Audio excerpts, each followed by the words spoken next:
Yeah, I'm about to react to this video.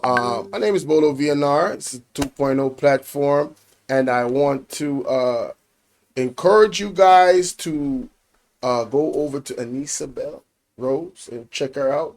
I'll be reacting to her video. The link will be in the description, obviously, because that's how we do it over here. Give credit where credit is due.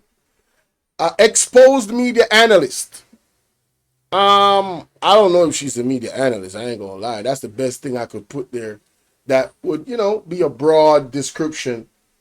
She's on the media. She's analyzing. So she's been exposed, basically. Let's see how that happened, ladies and gentlemen. This is all angles. So fair use, fair use. This is for educational purposes. I'm not here to, you know, bash anybody.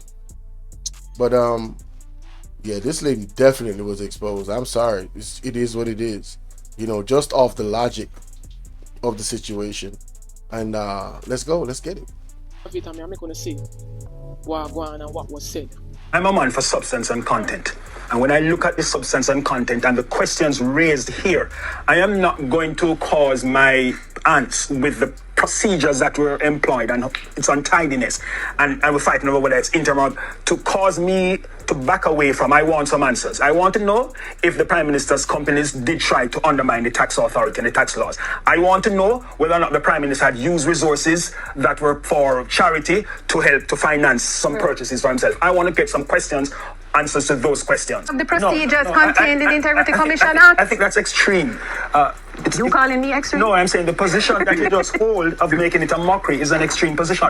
The chairman was very clear in his letter. He says that he's asking you, the parliament, to support this because he has the authority. Give the permission. He has the authority in law to give them this material. He's only saying parliament support what we are doing. I want to come back to the conflict of interest point because this is what he says ultimately on this. Line under that. I know, but I want to be fair to the gentleman. The DI recommends that a copy of this report be referred to the Ethics Committee of Parliament to examine and determine the appropriateness of a minister directly or indirectly appointing a business associate or other personal connections to a public board which falls under their portfolio. The committee should also consider whether there are sufficient safeguards in place to comprehensively deal with any conflict of interest situation which may arise as a result of personal and so forth and so on. Hang on. So all I'm saying is that you're asking that the DI shouldn't have flagged that the Prime Minister appoint his business associate to chair two of the largest institutions within his ministry. He shouldn't have flagged it as a conflict. He ought to flag it as a conflict. And what he's saying is that further, what he's saying is that Parliament should develop some rules around this. Conflict of interest. Matanda was trying to come in disagreeing, I believe, with what Shireen was saying. Well, I don't agree with what Ms. Golding is saying because if my friend is the Prime Minister and he puts me to chair a board and that board falls within his ministry, every single right-thinking Jamaican will say that no look good. Please help me. Is this how it ends? What luck? So much. Look good, brother. Within his, and he puts me to chair a board, and that board falls within his ministry. Every single right-thinking Jamaican will say that no look good. That's what we call lawyers. We call it's an appearance of bias there. That's the foundation of conflict. So I'm not understanding how it is that the DI is being criticised for pointing out a very, very basic thing that should have occurred to the Prime Minister. Like, yeah, I can't do that. Embarrassing. Is it that he can't do it or shouldn't do it or that there should be? Sorry, shouldn't. Why is she asking that? Isn't that he can't do it or shouldn't do it? All of the above. His conscience should tell him that he cannot do this. If he had any integrity, it could tell him that he cannot do this. With all respect, Miss All Angles, is that even a logical question to ask the man? It's like I'm hearing you guys trying to defend this guy and his position that he's in, and it's indefensible. Whether you guys, whether the FID is corrupt or the FID is going to do the right thing, it will not change that in the court of public opinion and common sense, Andrew Onus is guilty in the court of public opinion for all of the things that the Integrity Commission is asking them to look into. Conflict of interest, possible tax evasion, possible money laundering, and much more. Alright? 28 accounts, it don't look good. The man have him friend as the man we are control in his ministry, his business partner, are control. The chairman for two of the top ministries were involved in giving out government contracts, and them have to deal with millions of dollars. They have to deal with real estate and building and infrastructure. Where isn't the conflict of interest? Alright? This is why I say media analysts exposed. Right? And it's not she really, you know. She, you know, if you want to go there, you know, she has 201 line, you have to watch her. Because I think this debacle of the Prime Minister is exposing a lot of people, ladies and gentlemen. A lot of people. All the people that you see coming out defending the Prime Minister, I want you to put their names on a piece of paper. Alright? Anything that they're backing and pushing politically, go the next way. Alright? Because in my opinion, they are what you call enemies of progress. You cannot have a man that is supposed to be our leader that is lacking in basic integrity. Him no say. Him not supposed to have him business partner as the chairman of one of the ministries of government or two of the ministries of government that he controls. When him in the same business of real estate and him in the same business of real estate, isn't that a clear environment for all types of corruption? So if the Prime Minister is not guilty of corruption, he's guilty of creating an environment for corruption. And that's not what we need. That's not what we need from a leader of this country. In a country that has been plagued with corruption. Right? And the man came in being the person that was anti-corruption in all of his speeches. It's incredible. Look at Hassan, Mr. Hassan. He refused to sit in the parliament with the man because of what he claimed Hassan did was so wrong. And whether you want to say it's wrong, alright, I'm not arguing that. I'm saying the man is living in a glass house and been throwing stones. Look at the report. This is ridiculous. Or that there should be guidelines. Yes, because remember, conflict of interest is not a crime. It's a question of morality and ethics in governance. That's what it really focuses on. And what that's correct. And what it also focuses on is to head off and to prevent any possible corruption. Because if you are chairing, I'm not speaking about the prime minister, that's conceptually now. A minister appoints his friend or his business associate to a board that falls in his portfolio. But the business that they do also are part of what the ministry does. So the ministry, let us say the ministry is involved in building houses and so forth and so forth. And you're engaged with your business partner in building houses or supplying those kinds of things. Those things could cause decisions to be made in the board level to support the business that they are engaged in. Exactly. So there's no evidence of any wrongdoing, and which is important. But what he's saying is that there is a question of conflict, and the parliament must sort out the rules governing how we will deal with these things. And that's a fair thing. What is wrong with that? What is wrong with that? What is wrong with looking into strictening the rules so no other prime minister or other leader comes into power, or even an MP, right? A minister of government, right? A minister of parliament. Not even an MP can come in and toe the lines of corruption. It needs to be clear, the do's and the don'ts. Right? And we are warm up into the next segment, you know, which is the political masterclass that Lonesome and Mr. Mystic Sensation put on, you know. Masterclass. There's a couple things in there that I really need to highlight and document. I mean, wow. Wow. Well, let's get into it. For him to ask. He says clearly he doesn't see any evidence that the conflict of interest has given rise to any malfeasance, any wrongdoing. So why didn't he say Please. No. Please. He said it very clearly. He didn't see any evidence of that. What he's saying, the conflict still exists. As to whether or not the conflict has been deleterious to the public purse or some other thing, that is for the Parliament Ethics Committee to look at the appropriateness and to have some rules as to how we deal with these situations. I disagree with you. No, but there is a conflict because he's a business partner. What should you disagree with? Exposed. What is there to disagree with, miss? Tell me one thing when the man said there's something to disagree with.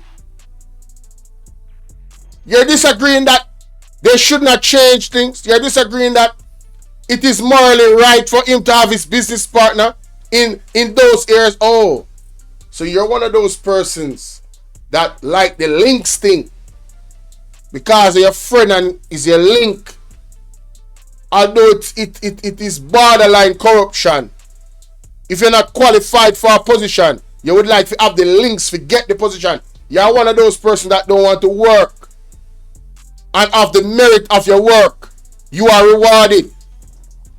You want to get handouts. You're one of them persons that I'm just asking.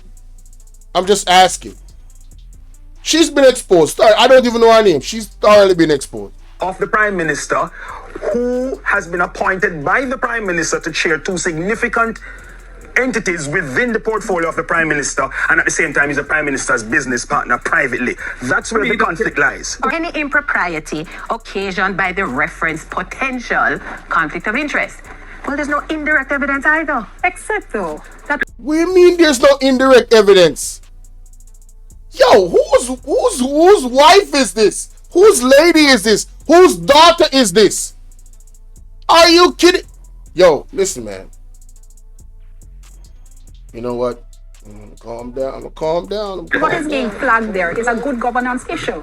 The director is pointing clearly to the fact that you have somebody who is a business partner of the Prime Minister appointed in positions which are under the Prime Minister's political portfolio, and he's saying that raises conflict of interest concerns. He also then in his recommendation says that the Parliament needs to look at how to manage these issues. So you are saying because he didn't say, boy, we see them do this wrong or we see them do that wrong, that he shouldn't raise it as an issue. Thunder Makula, let me bring you in. You were saying you have... Man, listen, this lady, that's exactly what she said, you know? Because they didn't find any evidence of corruption. That means they shouldn't have recommended anything or even bring it up. Oh my God, bro.